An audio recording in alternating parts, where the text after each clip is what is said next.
కాశీలో Suman TV. Suman TV ప్రేక్షకులకి నమస్తే. కాశీలో సుమన్ టీవీకి స్వాగతం.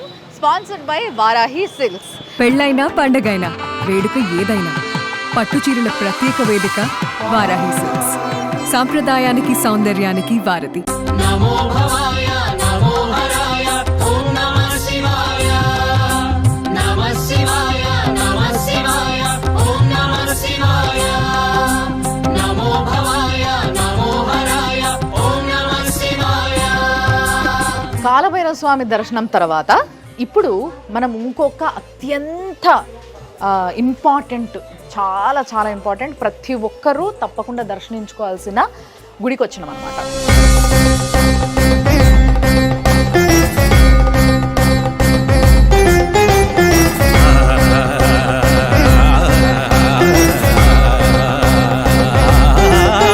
ఈ క్షేత్ర పాలకుడైన కాలభైరవ స్వామి వాళ్ళ తమ్ముడు ఇక్కడ ఉంటాడు. ఈయన జడ్జిమెంట్ పక్కా ఫైనల్. ఇంకా ఒకవేళ ఇక్కడికి వచ్చి కాశీ క్షేత్రానికి వచ్చి ఎవరన్నా ఏదన్నా తప్పు చేస్తే తెలిసో తెలియకనో వాళ్ళని దండించే వ్యక్తే ఇక్కడ కూర్చుంటాడు అనమాట.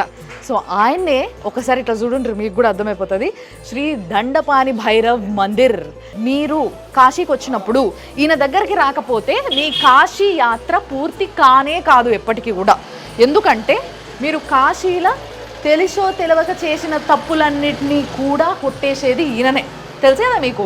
మనకి ఎప్పుడైతే మనము పోయిన తర్వాత నరకంలోకి పోయినప్పుడు అక్కడ మన పాపాల చిట్టా ఉంటుంది కదా, ఆ చిట్టాల ఇక్కడ మనం చేసిన పాపాలన్నిటినీ కూడా తీసేసి కొట్టేసే వ్యక్తి ఈయననే. ఆ మహనీయుడు ఈయననే. కాబట్టి మనసారా ఆయనని మొక్కుకోండి. తప్పకుండా ఈసారి మీరు కాశీకి వచ్చినప్పుడు ఈ దండపాలక భైరవ్ దగ్గరికి రావాల్సిందే.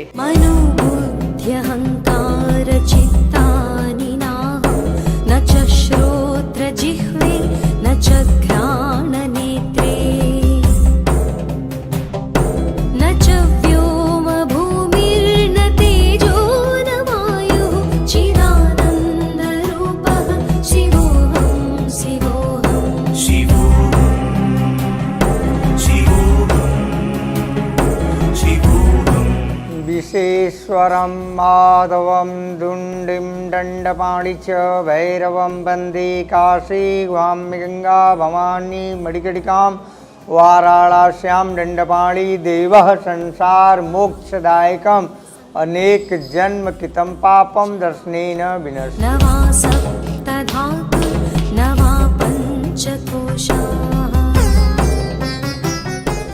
దండపాణి భైరవ్ దర్శనం అయింది కదా.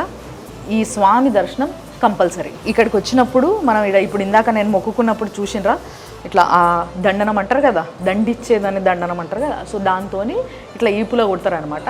మరి ఈ గుడి యొక్క చరిత్ర గురించి గురుజీని అడుగుదాం. గురుజీ నమస్कार. तो ये स्वामी का विशिष्ट बता दीजिए प्लीज. काशी खंड के चतुर्थ देव हैं.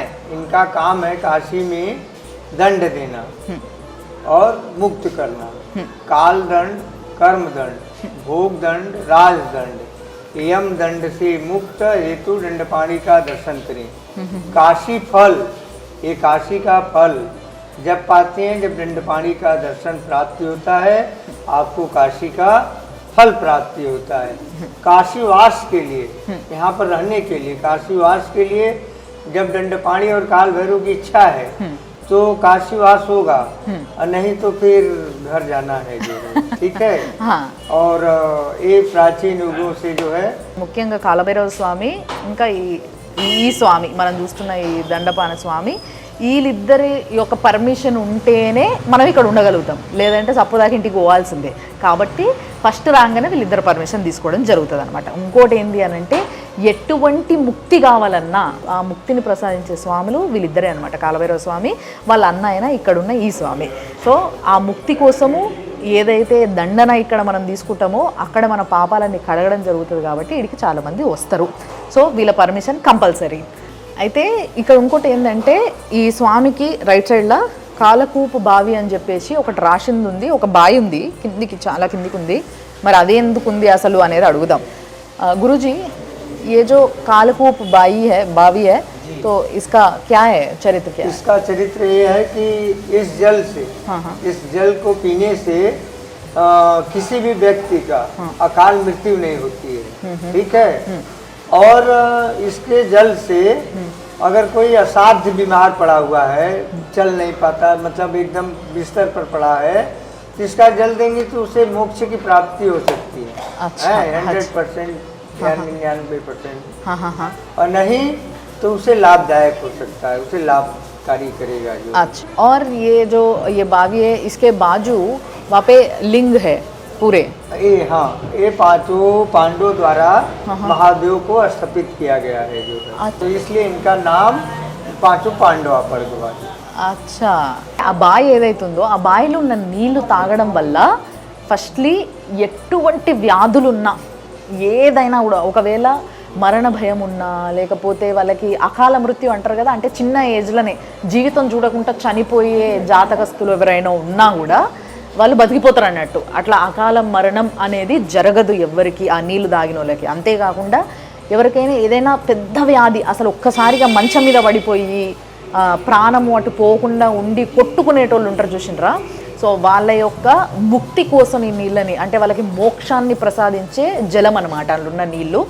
లేదు అంటే వాళ్ళని బతికిస్తా, అంటే వాళ్ళకి ఇంకా ఉంది, బతికేది ఉంది, ఇంకా తీర్చేది ఉంది, ఇంకా చేసేది ఉంది అని అంటే వాళ్ళని బతికిచ్చేస్తాడట. దాని తర్వాత ఆ బావికి పక్కనే 5 లింగాలు ఉన్నాయి ఇట్లా. ఆ 5 లింగాల కథ ఏంది అని అడిగితే ఆయన చెప్పింది ఏంటంటే, పంచపాండవులు ఇక్కడికి వచ్చి ఆ 5 లింగాలని అక్కడ ప్రతిష్ఠించడం జరిగింది అని చెప్పిండు. ఆ లింగాల జాగని, ఆ లింగాలను ఏమంటారంటే పంచపాండవులు లింగం అనమాట. అంటే పంచపాండవులు 5 లింగాలను ప్రతిష్ఠించినందుకు ఆ పేరు వచ్చింది. ఆ బావి నీళ్ళని కొంచెము సేవిద్దాము, అవి తాగడంతో పాటు ఆ లింగాలను కూడా దర్శించుకుందాం పని. ధన్యవాదాలు గురించి.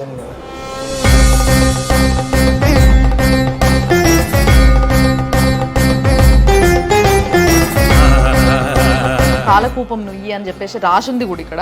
ఇది లోపల చాలా లోతుకుంది, దీంట్లో నీళ్లు ఉన్నాయి. ఆ నీళ్లు తాగడం వల్ల అకాల మృత్యు ఎవరికైతే ఉంటుందో, అంటే కొంతమందికి జాతకంలో తొందరగా చనిపోవడం, అంటే అకాల మృత్యువు అంటారు కదా, అలాంటి అకాల మృత్యు ఎవరి జాతకంలో అయితే ఉందో వాళ్ళని కాపాడుకోవడానికి చాలామంది ఈ నీళ్ళని తీసుకెళ్ళి వాళ్ళకి ఇస్తారనమాట. ఆ నీళ్ళని తాగడం వల్ల, ఈ జలం తాగడం వల్ల వాళ్ళకి ఆ అకాల మృత్యు దోషాలన్నీ కూడా పోవడం జరుగుతుంది. లేకపోతే అసలు లేగలేకపోవడం, నడవలేకపోవడం, ఇలాంటి వ్యాధులు వచ్చిన వాళ్ళకి కూడా ఈ జలం తాగించడం వల్ల వాళ్ళు ఆ వ్యాధుల నుంచి బయటపడి మంచి జీవనాన్నైనా పొందుతారు. లేదా ఒకవేళ పెద్ద వయసు వాళ్ళు అయితే ఆ బాధ, హింస భరించలేక మంచానికి అతుక్కున్న వాళ్ళు కొందరు ఉంటారు చూసినరా, వాళ్ళు ఈ జలాన్ని సేవించడం వల్ల మోక్షమన్నా పొందుతారనమాట. అది ఈ జలానికి ఉన్న విశిష్టత. దీంట్లో నీళ్ళు ఉన్నాయి చూడండి మీరు.